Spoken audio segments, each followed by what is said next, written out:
Salut Robert. Bruno. Tu vas bien?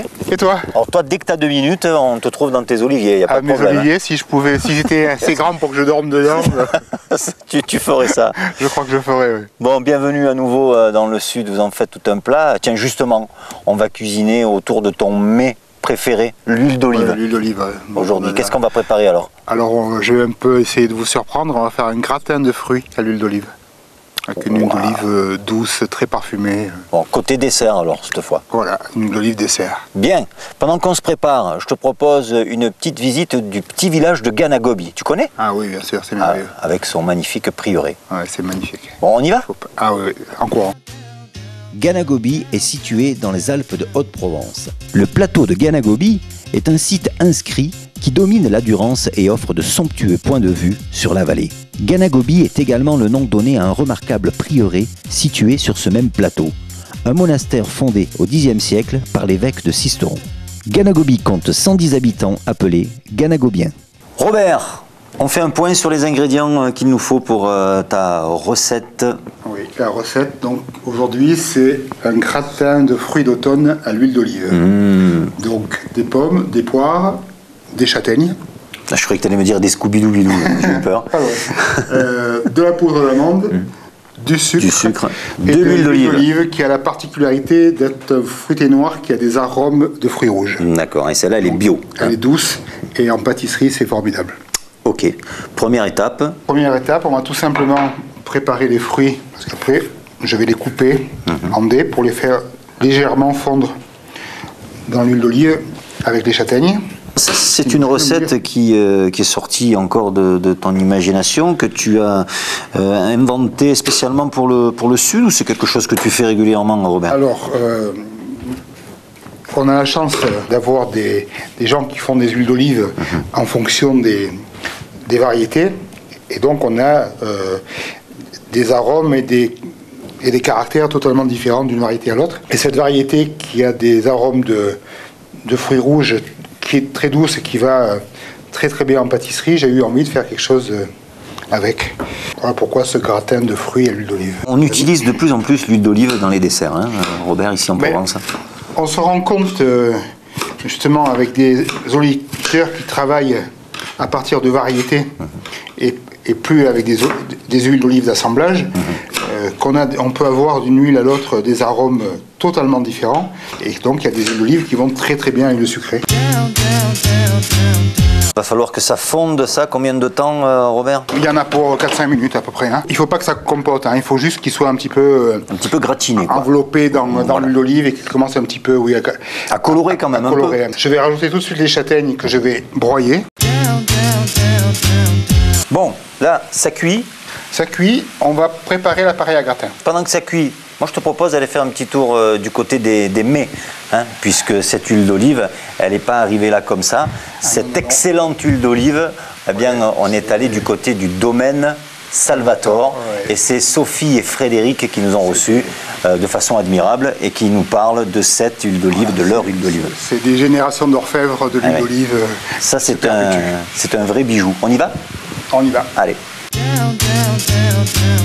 Robert nous a conseillé de venir ici pour y trouver de l'excellente huile d'olive. Est-ce que nous sommes à la bonne adresse? Le travail de Frédéric au moulin, le travail de la culture d'olivier, tout est fait pour avoir le produit le plus sain et le meilleur possible. Pour situer l'endroit, on est où exactement ici? Donc déjà dans les Alpes de Haute-Provence, on est à Dabis, une petite partie de la commune d'Aimé. C'est aussi ça qui fait toute la qualité de l'huile, c'est-à-dire que non seulement il y a un gros travail qui a été fait par nos aînés, un gros travail sur la qualité au niveau du moulin, mais il y a surtout un terroir exceptionnel, et c'est surtout ça qui fait qu'ici dans la région on a de la très bonne huile d'olive. C'est une histoire de famille ici, hein. Je crois que ça a démarré même vers 1800. Disons 1900 à peu près, la ferme a été reprise à ce moment-là, les oliviers un peu réhabilités, et on cultive vraiment l'olivier depuis cette époque, mais les oliviers étaient là depuis bien plus longtemps, puisqu'on a des oliviers qui ont plus de 400 ou 450 ans sur la ferme.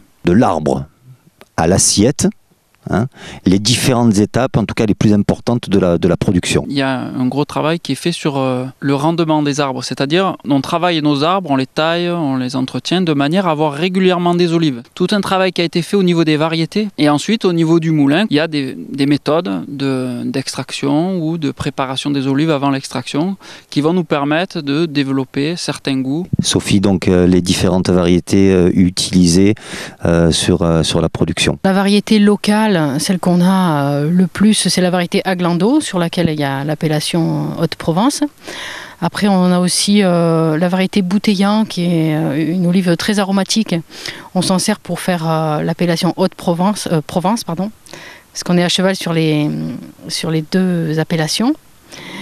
Et on a la variété Picholine et Tanche, qu'on travaille façon en bio, en agriculture biologique. La technique d'extraction, donc pour l'huile d'olive. On va broyer les olives avec un broyeur, un marteau, à disque, il y a différentes possibilités de broyage. Et ensuite, ça va nous donner une pâte, donc qui va contenir tout ce qu'il y a dans le fruit, de la pulpe, des petits bouts de noyau, donc du bois, de l'eau qui est dans le fruit et de l'huile. Cette pâte va être malaxée, c'est une phase très importante pour la qualité parce que c'est là que vont se créer les arômes. Si on ne contrôle pas bien la qualité de sa pâte, on va obtenir une huile beaucoup trop amère ou au contraire beaucoup trop piquante ou perdre des arômes. C'est vraiment la partie technique de l'extraction. Cette pâte va ensuite passer dans ce qu'on appelle un extracteur centrifuge. Toute cette pâte va être entraînée dans une rotation. L'huile étant le corps le plus léger de tous les corps qu'il y a dans l'eau, le bois et la pulpe, elle va se retrouver au centre de cette rotation. Et il suffit de venir puiser au centre de la rotation pour venir récupérer cette huile vierge, extraite à froid puisqu'on va être en dessous de 27 degrés pendant toute la fabrication. Comment vous la définissez, votre huile d'olive? Les huiles d'olive qui ont été préparées très tôt dans la saison, celles qu'on est en train de faire maintenant, on est vraiment dans quelque chose de très vert, dans la verdure. Donc sur la variété Aglando par exemple, c'est vraiment le côté artichaut, amande fraîche qui va ressortir, quelque chose de très végétal. Très vert avec une pointe de piquant qu'on appelle l'ardence dans l'huile d'olive. Et ensuite, sur des olives plus mûres qu'on pourrait récolter plus tard dans la saison, on va plutôt tourner vers des arômes de noisettes ou de fruits secs. Mais ça, c'est pas notre spécialité parce que dans notre région, les olives gèlent et on ne peut pas attendre suffisamment la maturité. Nous, par contre, ici au moulin, on s'est un peu spécialisé dans la fabrication du fruité noir, qui est une huile très particulière. On appelle ça l'huile à l'ancienne puisqu'on retrouve vraiment le goût de cette huile d'olive d'il y a 30 ou 40 ans. Et ça demande une préparation avant, c'est-à-dire après la récolte, on va préparer les olives avant de les triturer.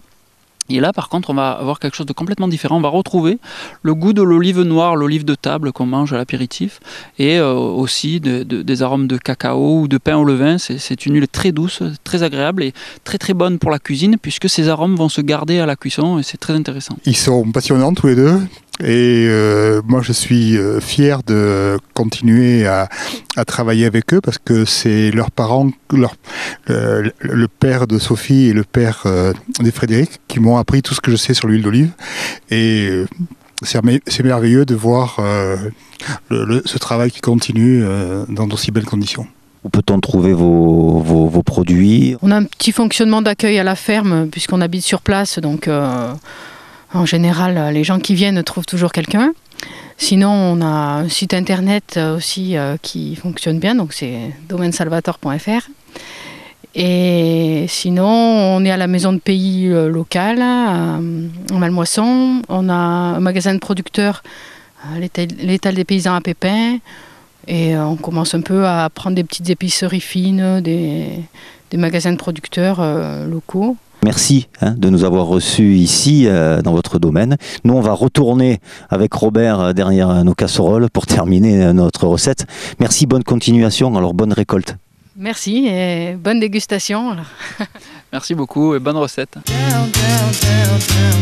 Robert, là ça a suffisamment compoté. Tu vas donc garnir maintenant les terrines. Je vais remplir nos plats à gratin. On va couvrir avec l'appareil à gratin. L'appareil à gratin. Là on a des amandes en poudre, oui, du sucre, temps pour temps. Et après on a incorporé notre huile d'olive douce, comme si on faisait un aioli. Et quand ça fait une pâte, une jolie pâte comme ça, qui se tient un peu, ouais, voilà. Voilà, ça suffit. Donc maintenant on va répartir cette pâte sur nos fruits. Sur le dessus, on en met quand même, il faut être généreux. Il faut être généreux.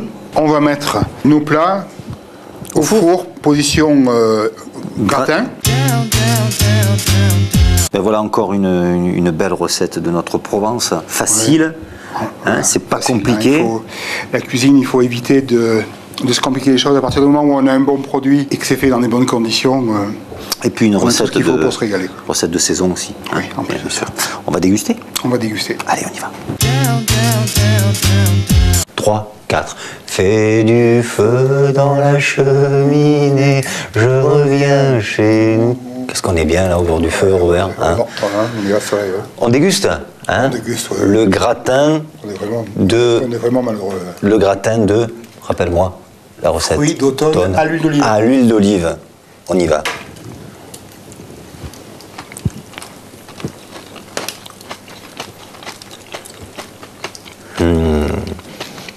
Fantastique. Un petit récap des ingrédients, Robert. Pommes, poires, châtaigne au naturel. Et pour le gratin, du sucre, de la poudre d'amande et notre huile d'olive douce pour les desserts. Rien de difficile. Voilà, enfin, moi j'aime la cuisine comme ça, hein. Des choses simples, des recettes très abordables et finalement la mise en valeur des produits, quoi. Le plus important, c'est le produit. Tout à fait. On y retourne. Merci Robert, encore une fois, de ta participation. Et la cuisine provençale te remercie.